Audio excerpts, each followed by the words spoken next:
नमस्कार साथियों, स्वागत है आपका अपने YouTube चैनल डायमंड क्लासेस पर। मैं पर्वत सिंह पाल। जैसा कि आप लोगों को विदित होगा, हम पिछले कुछ समय से PYQ series RRB group D का एग्जाम को ध्यान में रखते हुए विगत वर्षों में पूछे गए प्रश्नों की एक श्रृंखला चला रहे हैं, जिसमें हम इतिहास से रिलेटेड सभी क्वेश्चन को सॉल्व करते हैं। अभी तक हम 3 क्लासेस कर चुके हैं। पहला पाषाण काल, और उसके पाषाण काल के 3 भाग होते थे, आप सभी को पता ही है। प्रापाषाण काल, मध्यपाषाण काल और नवपाषाण काल। इसके बाद हम सभी लोग आज अपनी एक विलक्षण संस्कृति, जिसको हम सब आज तक अपने हृदय में संजोए हुए हैं, उसका नाम है सिंधु घाटी सभ्यता, जो एक नगरीय सभ्यता थी। क्या थी? नगरीय सभ्यता। तो इसके बारे में जानेंगे और इससे संबंधित जितने भी PYQs विगत वर्षों में पूछे गए हैं रेलवे के विभिन्न एग्जाम से, उसको कवर करेंगे। तो आइए बिना देर किए हुए स्टार्ट करते हैं। सबसे पहले बात करते हैं कि सिंधु घाटी सभ्यता को सिंधु घाटी सभ्यता क्यों कहते हैं। इसका सबसे बड़ा रीजन ये है क्योंकि आपको जैसा कि विदित होगा कि सिंधु नदी हमारे पश्चिम में बहती है। पश्चिम मतलब राजस्थान या फिर आज के पाकिस्तान में बहती है। तो सिंधु नदी के नाम पर सिंधु नदी घाटी, क्योंकि जो कोई भी आप जानते हैं कि सभ्यता का निर्माण होता है वो नदी के चारों साइड रहने लगता है, तट पे रहने लगता है। तो ये घाटी होती है। घाटी का मतलब होता है बेसिन, उसमें सभी सभ्यताओं का विकास होता है। तो इसी कारण इसमें रहने वाले लोगों को सिंधु घाटी सभ्यता के लोग कहा जाता है। ठीक है। इसका दूसरा नाम हड़प्पा सभ्यता भी है। क्या है? हड़प्पा सभ्यता। और इसका एक नाम है कांस्य युग। कांस्य युग मतलब जिसमें कांसे का प्रयोग होता था। कांसा, ठीक है, मोस्टली कांसे का प्रयोग होता था इसमें। और एक शहरी सभ्यता थी। शहरी सभ्यता का मतलब होता है कि शहरी सभ्यता का मतलब यहाँ कृषि निर्यात बहुत अधिक हो जाता है, कृषि निर्यात की अवस्था में पहुंच जाता है, और लोग व्यापार पर ध्यान केंद्रित करने लगते हैं। किस पे? व्यापार पे। तो जब व्यापार पे ध्यान केंद्रित करने लगते हैं तो उसी से रिलेटेड जो सिंधु घाटी सभ्यता है वो एक व्यापार की उन्नत किस्म का व्यापार उसकी अवस्था में पहुंच गई थी। तो इसका टाइम पीरियड क्या रहा? इसका टाइम पीरियड 2600 BC से 1700 BC। BC का मतलब हम लोग पहले क्लासेस में डिस्कस कर चुके हैं, आप उन क्लासेस को देखिए तो आपको पता चल जाएगा। वैसे मैं बता देता हूँ। BC का मतलब होता है बिफोर क्राइस्ट। बिफोर क्राइस्ट का मतलब होता है ईसा मसीह के जन्म से पहले। ईसा मसीह तो आप जानते ही होंगे, ईसाई धर्म के संस्थापक। और सिंधु नदी के किनारे होने के कारण इसका नाम सिंधु घाटी सभ्यता पड़ा था। इसका नाम किसने रखा था सिंधु घाटी सभ्यता का? John Marshall. इसको नाम दिया था जॉन मार्शल। ये वाला पॉइंट मत भूलिएगा, ये बहुत जरूरी है। और ये कौन थे? ये भारतीय पुरातत्व सर्वेक्षण के निदेशक थे। निदेशक यानी डायरेक्टर। और अन्य नाम हड़प्पा सभ्यता है, जो कि हम आप बता ही चुके थे, हड़प्पा सभ्यता है। और इसके पहले अध्यक्ष कौन थे? First chairman Alexander Cunningham. पुरातत्व के जनक। भारतीय पुरातत्व का जनक किसे कहा जाता है? ऐसे क्वेश्चन आएगा जैसे कि भारतीय पुरातत्व का जनक कौन है? Alexander Cunningham. और इसका फैलाव कहाँ का था? जैसे सिंधु घाटी सभ्यता, तो अपना ये रहा भारत। खैर मुझे इतना ही बनाना आता है, आगे का आप सब लोग जानते हैं। और अभी तो हाल फिलहाल अच्छा बन भी नहीं रहा, आई थिंक ये मान लेते हैं। ठीक है, अपना इधर हो गया, ये हो गया भारत। ठीक है। तो यहाँ से सिंधु नदी आई है कश्मीर से होते हुए। इस वाला पोर्शन जितना है वो सिंधु घाटी सभ्यता का है। ठीक है। तो ये सिंधु घाटी सभ्यता का है, जिसमें हमारा राजस्थान आ जाता है, पंजाब आ जाता है, हरियाणा आ जाता है, और इधर बलूचिस्तान आ जाता है। ठीक है। तो इसका कहाँ है? पंजाब, हरियाणा, राजस्थान और पश्चिम उत्तर प्रदेश। और पाकिस्तान में कहाँ है? पाकिस्तान में भी एक पंजाब, याद रखना, पंजाब, सिंध और बलूचिस्तान। इसका मैप भी याद रख सकते हैं आप, जैसे कि ये देखिए, ये वाला पोर्शन इतना, ये सिंधु घाटी सभ्यता से संबंधित है। ठीक है। इससे मिले पर्वत जुड़े प्रमुख स्थल मंडा, इसको मांडा भी कहते हैं लेकिन हिंदी में इसको मंडा कहते हैं। कहाँ मिला था? जम्मू कश्मीर में। वैसे सिंधु घाटी सभ्यता का विकास जम्मू कश्मीर में कम ही देखने को मिलता है, वरना पाषाणकालिक स्थल तो देखने को मिलते हैं। सूता कंटोर, सूता कैंटोर बलूचिस्तान। कहाँ है? बलूचिस्तान, आज के पाकिस्तान में। ठीक है। नियर मैकरन कोस्ट, माकरन तट याद है? पाकिस्तान में। अरब महाद्वीप, अरब महासागर है ना, उसी के पड़ोस में। आलमगीरपुर उत्तर प्रदेश में, और याद है दहमादाबाद महाराष्ट्र में। अत्यधिक आबादी वाला, हाईली पॉपुलेट, ये वाला याद रखना, जो दहमाबाद है महाराष्ट्र में, ये अत्यधिक जनसंख्या वाला है। आलमगीर, अगर अपन इसको देखें तो कहाँ तक विकास हो गया इसका? सिंधु घाटी सभ्यता का फैलाव इधर उत्तर प्रदेश वेस्ट में, जिसमें आलमगीर है, दक्षिण में दहमाबाद महाराष्ट्र तक, इधर बलूचिस्तान तक सूत का गैंडोर, ठीक है, और ऊपर इधर मांडा जम्मू कश्मीर में। तो इसको याद रखना, तो पता याद, जैसा कि मैप के थ्रू भी देख सकते हैं आप लोग। ये देखिए,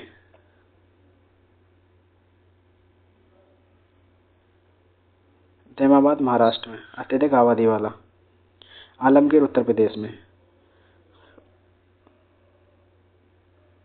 ठीक है। नगर नियोजन, नगर नियोजन का मतलब होता है, नगर नियोजन का मतलब होता है एक सुव्यवस्थित तरीके से बसा हुआ शहर। जैसे कि आज का चंडीगढ़, आप लोग तो देखे नहीं होंगे, लेकिन नगर नियोजन का मतलब होता है कि यहाँ की सड़कें, यहाँ की जो सब मकान, जो लोगों के मकान थे, घर मकान, वो बहुत नियोजित तरीके से बनाए गए थे। तो आपको पता होगा कि यहाँ की सड़कें समकोण पर काटती थी, और किसी भी घर का द्वार मुख्य गली के सामने नहीं खुलता था। और ना, और उसके लिए जैसे कि ड्रेनेज सिस्टम के लिए बहुत अच्छा ड्रेनेज था। ठीक है। और पक्की ईंटों के घर बने थे, और शहर को 2 हिस्सों में बांटा जाता था। ठीक है। ऊंचा नगर पश्चिमी भाग, और दुर्ग व निचला नगर, दुर्ग होता था, ऊंचा नगर पश्चिमी भाग होता था, पश्चिमी भाग, ठीक है, ऊंचा नगर होता था। इसको पूर्व में और पश्चिम में बांटा जाता था। दुर्ग होता था निचला, जो पूर्व में होता था, ऊंचा नगर पश्चिम में होता था। ठीक है। इसको हम एक्रोपोलिस भी कहा जाता है। निचला नगर माना जाता है कि सामान्य लोग रहते थे। कौन रहता था? सामान्य लोग। और जो पश्चिम था, ऊंचा, आप समझ रहे हैं? ये देखिए, ऊंचा पश्चिमी भाग, ऊंचा नगर। इसमें माना जाता है कि उस टाइम के जो, वैसे उस टाइम का राजा महाराजा का कोई प्रमाण नहीं मिलता। खैर, एक पुरुष की मूर्ति मिलती है जो चादर ओढ़े हुए, इससे लगता है कि वो कोई पुजारी की मूर्ति। ठीक है। किसकी? पुजारी की। पुजारी, सामान्य लोग रहते थे निचला नगर में। दुर्ग के बिना नगर, चमुदड़ो एक ऐसा नगर है जहाँ दुर्ग नहीं मिला। और 3 दुर्ग वाला नगर यानी धौलावीरा एक ऐसा शहर है जो तीन हिस्सों में बटा था। 3 हिस्सों में बटा था। कितने में? 3 हिस्सों में। जैसा कि हमने अभी डिस्कस किया था, एक ग्रिड प्रणाली पर आधारित था, जिसको हम कहते हैं कि सड़कें 90 डिग्री एक दूसरे यानी समकोण पर काटती थी। समकोण मतलब 90 डिग्री। महान स्नानागार मिलाए, ये नगरीय नियोजन की विशेषताएं चल रही है अभी। महान स्नानागार सबसे बड़ा कहाँ मिला था? मोहनजोदड़ो। दुर्ग में स्थित लोगों द्वारा धार्मिक स्नान, इसमें क्या होता था? महान स्नानागार कहाँ मिला था? मोहनजोदड़ो में मिला था। ये दुर्ग में स्थित थे। लोगों को द्वारा धार्मिक स्नान के लिए इसका प्रयुक्त होता होगा। फर्श है ना, इसका फर्श वो पक्की ईंटों का बना था, और आयताकार आकार था। इसका आकार कैसा था? महान स्नानागार का आयताकार। आई होप आप सभी को समझ में आ रहा होगा, और नहीं आए तो बताइएगा कुछ दिक्कत आ रही हो। विशाल अनाजगार, इसको पहले अनानागार कहते हैं। क्या कहते हैं? अनानागार। अनानागार होता है अन्नगार। जैसे आप लोग जानते होंगे कि आज भी हम लोग गेहूँ वगैरह रखते हैं तो एक कमरे में रख देते हैं, या कहीं कहीं कुटीला होता है। कुटीला मतलब जानते हो, वो जो मिट्टी का बनाया जाता था। हमारे इधर तो होता था, आप लोगों का भी पता नहीं। तो वो सब अनाज अनाज रखने के लिए विशाल भंडार। ठीक है। अनाज का भंडार के लिए सबसे बड़ी इमारत संरचना कहाँ मिला था विशाल अनानागार? वो अनाजगार मिला था मोहनजोदड़ो में। कहाँ मिला? मोहनजोदड़ो में। Very very IMP। और कैसा था? आयताकार। अभी अपन ने देखा था आयताकार, और क्या भी था? महान स्नानागार। स्नानागार भी कैसा था? आयताकार।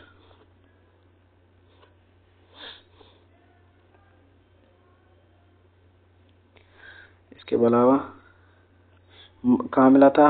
ये भी मोहनजोदड़ो में मिला था, और ये भी कहाँ मिला था? मोहनजोदड़ो में। दोनों कहाँ मिले थे? महान स्नानागार और अनानागार दोनों मोहनजोदड़ो में मिले थे। ठीक है। हड़प्पा का अनानागार, हड़प्पा में भी अनानागार मिला था। कुल 12, प्रत्येक पंक्ति में 6, 12 अनानागार थे कुल, और ऐसे ऐसे 2 पंक्ति में थे, तो प्रत्येक पंक्ति में 6-6 बने थे। जैसा कि ये चित्र देख पा रहे हो आप, 1 2 सब दिख रहे हैं ना, ये वाला। हाँ यही। अब सिंधु घाटी सभ्यता में लोग खेती क्या करते थे? खेती। जैसे मैंने आप बताया, जब खेती से आगे बढ़ते गए तो व्यापार की तरफ बढ़े, व्यापार की तरफ बढ़े तो फिर ये नगरीय सभ्यता बन गई। हमारा संबंध उस टाइम के सबसे था रोम, जो आप लोग जानते ही होंगे। कृषि। इस टाइम पे कौन कौन से किस किस के प्रमाण मिले? कौन कौन सी खेती की जाती थी? गेहूं की, राय, मटर, जौ, कपास, और इसके अलावा और भी खेतियाँ की जाती थी। कॉटन, लिख लेना ये वाला, इसमें है नहीं। कॉटन कपड़े बनाने के लिए, दलहन, मटर, सरसों तो हो ही गया, राय यानी सरसों ही होती है। ठीक है, सरसों। चावल, चना। चावल के साक्ष्य कहाँ से मिले थे? चावल के साक्ष्य गुजरात से मिले। व्यापार भी बहुत अधिक होता था इस टाइम पे।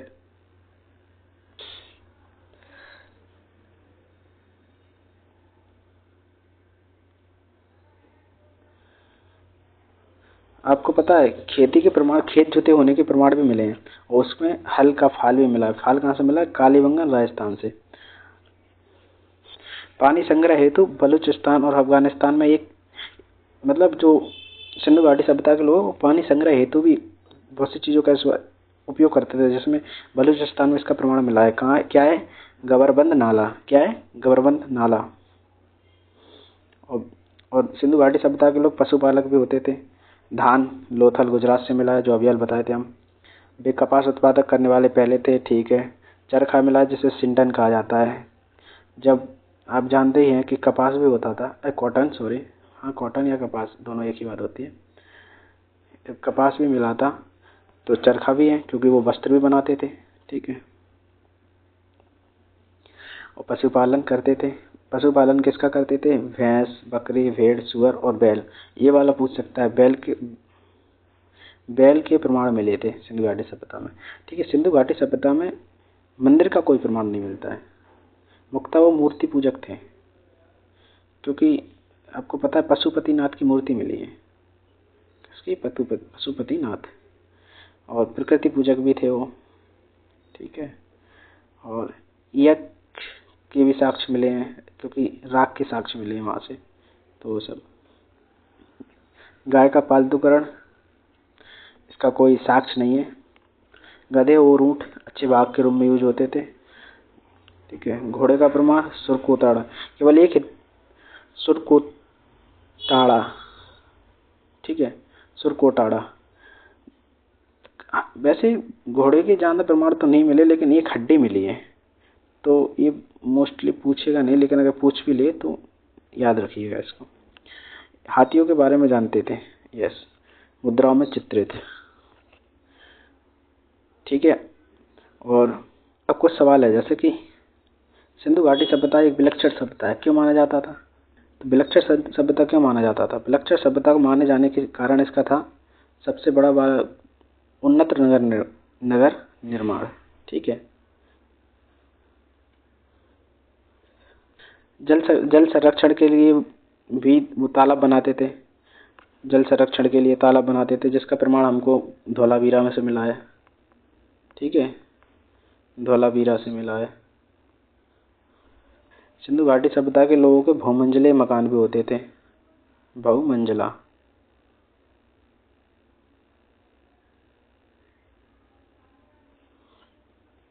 उस टाइम पे जन सामान की स्थिति कैसी थी? जन सामान्य की स्थिति काफ़ी अच्छी थी, क्योंकि सिंधु घाटी सभ्यता का जन सामान्य कैसा रहता था। सिंधु घाटी जब सभ्यता का जन सामान्य पक्की ईंटों के घरों में रहता था। सॉरी,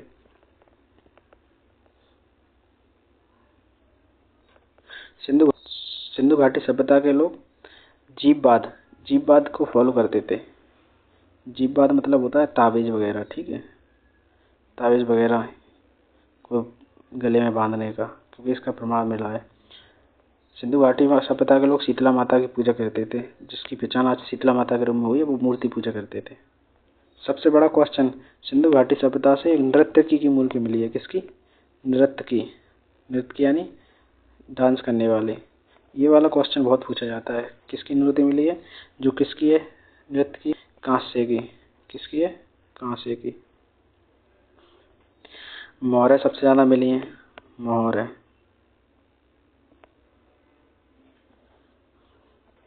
मौर्यों में मोस्टली किसका चित्रण होता था? मौर्यों पर जानवरों का आदि का। मौर्य किससे बनाई जाती थी? सैल खड़ी के पत्थर से। सैल खड़ी,